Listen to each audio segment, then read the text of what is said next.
warahmatullahi wabarakatuh.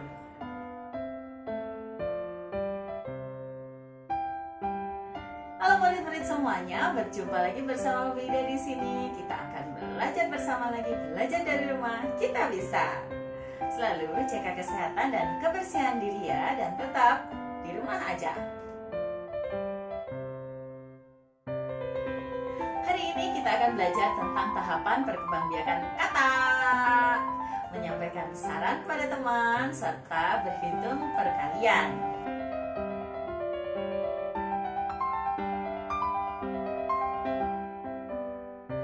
Silahkan subscribe, like, dan share video ini ya. Tinggalkan pesan ataupun pertanyaan di kolom komentar.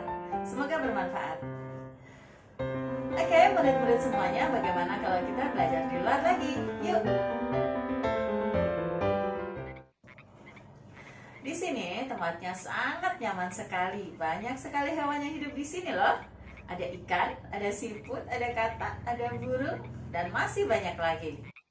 Hei, katak! Kamu tahu nggak, ini ngomong-ngomong tentang katak nih. Nah, kemarin kita sudah belajar tentang perkembangbiakan kupu-kupu, ya, tahapan perkembangbiakan kupu-kupu dari kecil sampai dewasa. Dia mengalami metamorfosis sempurna. Sama juga dengan katak. Nih, kita mau ngomongin katak nih di sini. Nah, katak ini juga mengalami metamorfosis sempurna. Nah, kita akan amati ya dari hidupnya seperti apa. Katak adalah hewan yang hidup di dua alam, di darat dan di air. Nah, oleh karena itu katak ini disebut hewan amfibi.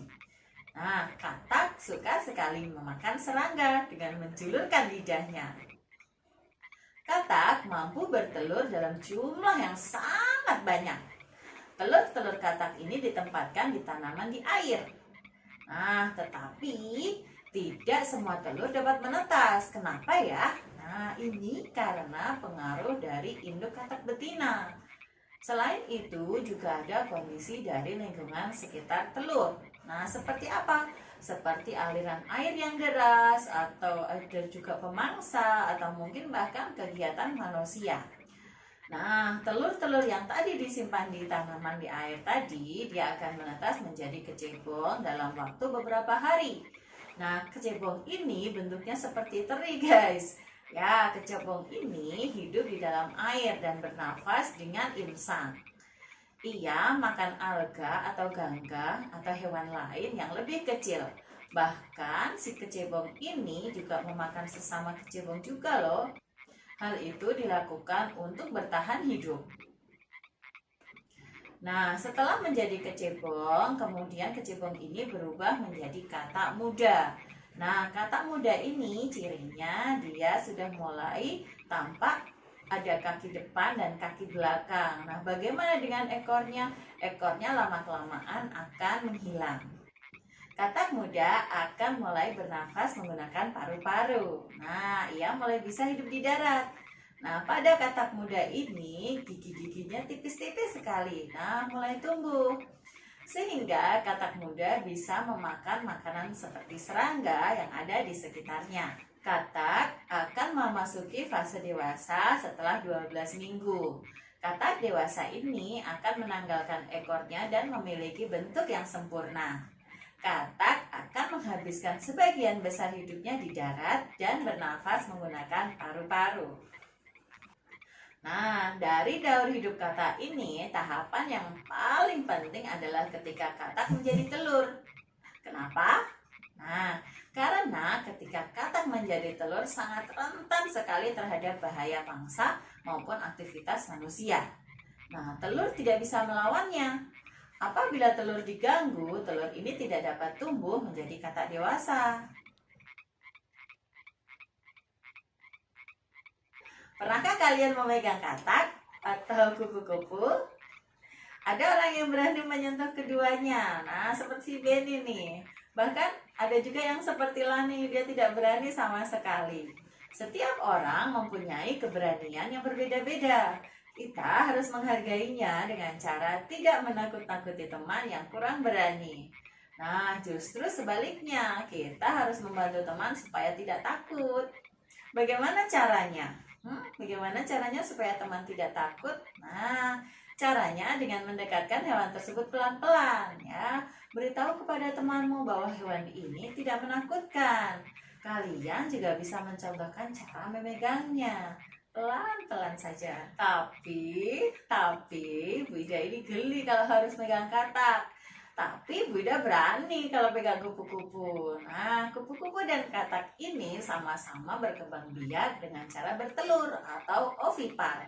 Nah, ada hewan lagi nih, salah satu hewan yang berkembang biak dengan cara bertelur. Pernah melihat penyu? Iya, penyu. Nah, penyu ini dia berkembang biak dengan cara bertelur dan telurnya sangat banyak sekali. Penyu ini termasuk hewan yang dilindungi. Salah satu cara melindunginya adalah dengan membuatkan penangkaran penyu. Nah, di sebuah penangkaran penyu memiliki 5 bak penyimpanan anak penyu. Setiap bak berisi 104 ekor anak penyu. Berapa ya banyaknya anak penyu semuanya? Kalian bisa menghitungnya? Bisa menyelesaikan masalah tersebut? Mari kita selesaikan bersama. Murid-murid semuanya, masalah ini bisa kita selesaikan dengan cara melakukan operasi perkalian. Nah, perkalian dari 5 bak dikalikan dengan banyaknya anak penyu di setiap bak, ya. 5 kali 104. Oke, kita selesaikan. Yang pertama, kita susun dulu bilangan-bilangannya seperti ini ya. Oke, seperti ini. Kemudian kita mulai kalikan dari nilai tempat satuan dulu ya. Nilai satuannya 4 dikali 5. 4 dikali 5. Ya, itu artinya 5 tambah 5 tambah 5 tambah 5. Berapa? Ya, 20. Oke, hati-hati ya. 20, 2 dan 0. Hasilnya 2 angka. Itu artinya angka yang kita tulis adalah satuannya ya, yang belakang kita tulis ya. 22 dan 0. Kita tulis 0-nya. Kemudian angka 2-nya kita simpan dulu ya. Dilingkari boleh disimpan ya. Oke. Setelah disimpan dulu, kita masuk ke perkalian yang berikutnya yang nilai tempat puluhan. 0 dikali 5. Nah, hati-hati, kemarin 0 kali 5 ya. 0 dikalikan dengan bilangan berapapun hasilnya akan tetap 0 ya. 0 dikali 5 sama dengan 0. Nah, ini nanti hasilnya ini ditambahkan dengan bilangan yang kita simpan tadi. 0 ditambah 2 sama dengan 2. Ya, yang sudah disimpan dihapus ya, jangan tinggal di situ, harus dihapus ya, dicoret ya. Hasilnya 2 kita tulis ya di nilai tempat puluhan ya. Kemudian yang terakhir 1 dikali 5. 5-nya sebanyak 1 kali. Berapa? Ya, 5. Kita tulis di bawahnya ratusan, di nilai tempat ratusan. Selesai. Mudah sekali. Jadi kita bisa menyelesaikan masalahnya. Jadi, berapa banyak anak penyu yang ada di tempat penangkaran itu? Berapa? Ya, 520. Betul sekali. Kalian hebat.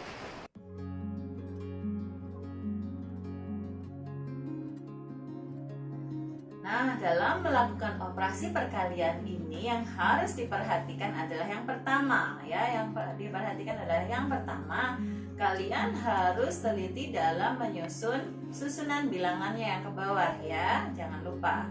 Kemudian yang kedua, nah jangan lupa lagi nih, kalau nanti hasil perkaliannya 2 angka, yang belakang itu ditulis di bawah, yang depan itu disimpan ya, jangan lupa simpanannya nanti ditambahkan ya, jangan lupa.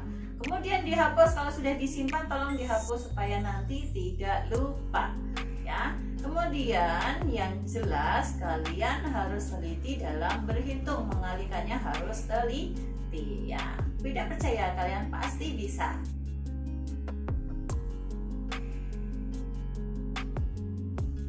Oke, murid-murid semuanya, kita sudah belajar tentang daur hidup kata, cara menyampaikan saran dan membantu teman untuk lebih berani, serta kita juga sudah belajar tentang mengalihkan bilangan. Jadi demikianlah belajar kita kali ini. Semoga kita selalu sehat dan dapat belajar bersama lagi, bermain bersama lagi. Sampai jumpa di video berikutnya ya. Wassalamualaikum warahmatullahi wabarakatuh.